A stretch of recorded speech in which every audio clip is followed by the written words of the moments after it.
Hey guys, कैसे हो आप सभी लोग। Welcome back to my. अब इस एपिसोड की स्टार्टिंग में ज़ूफेंग उठ के खड़ा होता है कि क्या इस तरीके से एक सच्चा आदमी एक बच्चे को धोखा देने का काम करता है। वादों की बात करने से पहले क्या तुमको खुद अपने आप को ठीक कर लेना नहीं चाहिए। तो अब ज़ूफेंग की ये बात सुनने के बाद शैडो किंग भी काफी ज्यादा गुस्सा हो जाता है और ज़ूफेंग से कहता है कि ज़ूफेंग, तुम कमीने बास्टर्ड, मुझे नहीं पता कि तुमने गू सेंगटोन को अपने वश में करने के लिए अपनी कौन सी वर्ड्सों का इस्तेमाल किया है, लेकिन उसके पहले गॉडफादर एक विद्वान, एक सिद्धांतवादी व्यक्ति थे जिन्होंने अपने बच्चे को हमेशा हॉनर और सम्मान की शिक्षा दी। तुम्हारे बिल्कुल विपरीत, जो कि उसे इस तरीके से भटका रहा है। गू सेंगटोन, पूछो अपने आप से, क्या तुम्हारे पहले गॉडफादर ने तुम्हारे प्यार और सम्मान को अर्जित किया, या फिर क्या आप इस डिसिकेबल, इस घृणित और विश्वासघाती आदमी के ऊपर ज्यादा विश्वास करते हैं। तो अभी तक गू सेंगटोन शैडो किंग की ये सारी बातें सुनने के बाद काफी ज्यादा कंफ्यूज हो गया होता है। अभी ये सब देख करके ज़ूफेंग भी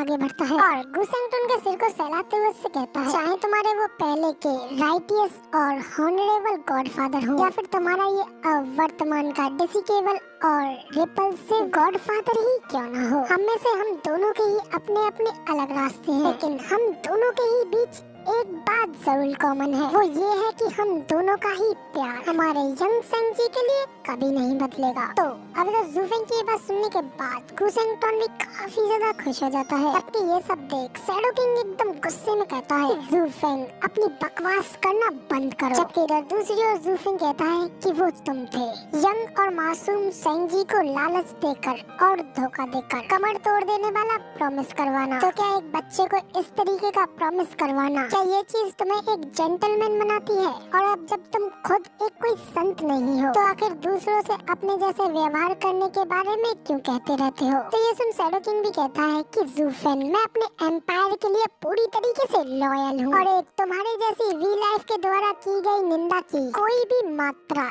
इस चीज को बदल नहीं सकती। शैडो किंग की ये सारी बातें सुनने के बाद गू सेंगटोन भी कहता है कि डैड, हाँ, इसने अपने होमलैंड को बचाने के लिए मेरे पावरफुल पंचेस का भी सामना किया, इसलिए ये एक हीरो की तरह अपनी कंट्री के लिए बहुत ही ज्यादा लॉयल है। तो अभी तक गू सेंगटोन की ये बात सुनने के बाद ज़ूफेंग भी कहता है कि यंग सेंजी, मैं इसकी लॉयल्टी के ऊपर बिल्कुल भी डाउट नहीं करता हूँ, और ना ही मैं इसके किसी संकल्प के ऊपर संदेह कर रहा हूँ, लेकिन उस समय ऐसा क्या है जो कि इसे एक जेंटलमैन बनाता है?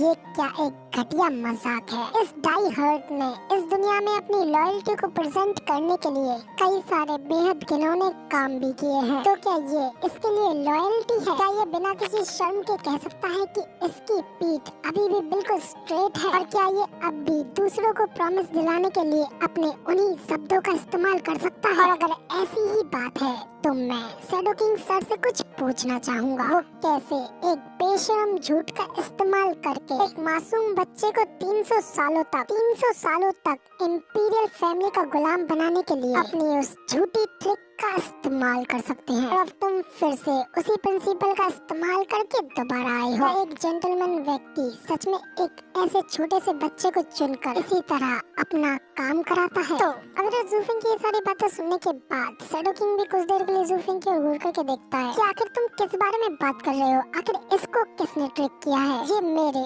और गू सेंगटोन के बीच का एक जेंटलमैन के तौर पे समझौता था, तो आखिर वो इस चीज पर वापस कैसे जा सकता है? शैडो किंग की ये बात सुनने के बाद ज़ूफेंग भी कहता है, शायद ही मैंने ये केवल सुना हो कि एक जेंटलमैन व्यक्ति परिस्थितियों के अनुसार कैसे ढल जाता है, वो कितना फ्लेक्सिबल होता है ना? तुमने पिछली बार एक बच्चे को धोखा दिया था, तो तुम अब भी अपने आप को एक जेंटलमैन कैसे कह सकते हो? और जहाँ तक जेंटलमैनों के बीच एक सौदा होने की बात है, क्योंकि तुम इतने ज्यादा अनजेंटलमैन व्यक्ति की तरह हो, तो तुम्हारा ये सौदा अब भी कैसे कायम हो सकता है? तो अब गाइस, ज़ूफेंग की ये बात सुनने के बाद गू सेंगटोन भी काफी ज्यादा एक्साइटेड होते हुए कहता है कि हाँ डैड, आपने बिल्कुल सही कहा। शैडो किंग भी जल्दी से कहता है, गू सेंगटोन, मेरे मृत्यु के समय पर किए गए अपने वादे को याद करो। मैंने तुम्हारे 10 पंचेस को आखिर कैसे सहा। तो अब जब शैडो किंग ये सब कह रहा होता है कि तभी जूफेंग भी उससे कहता है कि अपनी बकवास बंद करो। तेज, मैं तुम्हें जेंटलमैन व्यक्ति के रूप में बिल्कुल भी नहीं सोचता, लेकिन मैं तुम्हारी 300 साल पुरानी उपलब्धि की प्रशंसा जरूर करता हूँ। लेकिन तुम एक डिवाइन ड्रैगन हो और अपने लॉर्ड और अपनी भूमि की ड्यूटीज को निभाते हुए मरना, ये कुछ ऐसी बात है जिसे कि मैं अच्छे से समझता हूँ। ये सब कुछ तुम्हारे जॉब डिस्क्रिप्शन में ही आता है। तुम्हारा वो गूसेंगटन के साथ 300 साल पहले किया गया एग्रीमेंट, वो सब कुछ सिर्फ और सिर्फ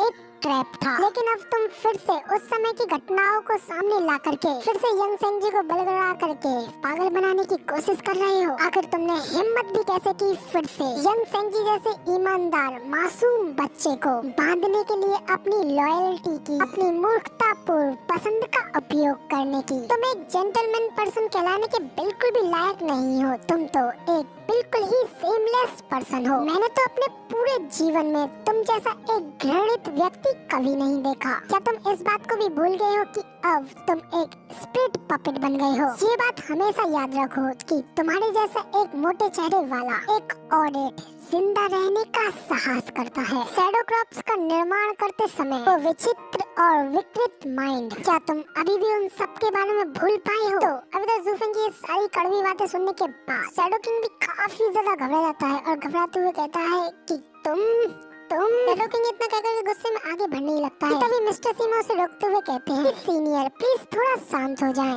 अपने गुस्से, अपने माइंड और अपनी हेल्थ का थोड़ा ध्यान रखें। तो शैडो किंग से ये सब कहने के साथ साथ मिस्टर सीमा अपने मन में भी कहते हैं कि मैं ये तो काफी अच्छी तरीके से जानता हूँ कि जूफेंग काफी ज्यादा स्ट्रॉन्ग और कर्निंग है, लेकिन मुझे इस बात का तो एहसास बिल्कुल भी नहीं था कि उसकी जीभ भी इतनी ज्यादा तेज है। तो दूसरी ओर शैडो किंग भी गुस्से के मारे अपने आप को काफी ज्यादा शांत करने की कोशिश कर रहा होता है। जूफेंग अभी भी हंसते हुए उससे कहता है, तो अब उस बेशरम झूठ पे वापस चलते हैं जो मैंने अभी अभी कहा था। तो ठीक है, फिर शैडो किंग तुम अब मुझे ये बताओ, आखिर तुम यंग सेंजी के गॉडफादर के मैटर के बारे में कैसे जानते हो? तो क्या ऐसा हो सकता है कि इस सब की अरेंजमेंट इंपीरियल फैमिली नहीं की थी? तो अब तक जूफेंग के मुंह से ये बात सुनने के बाद शैडो किंग की तो आंखें फटी की फटी रह जाती हैं। तभी जूफेंग ये देख कहता है कि ओह, तो मेरा गैस बिल्कुल सही गया। ये सब का सब कुछ इंपीरियल फैमिली का ही एक प्लान था। तो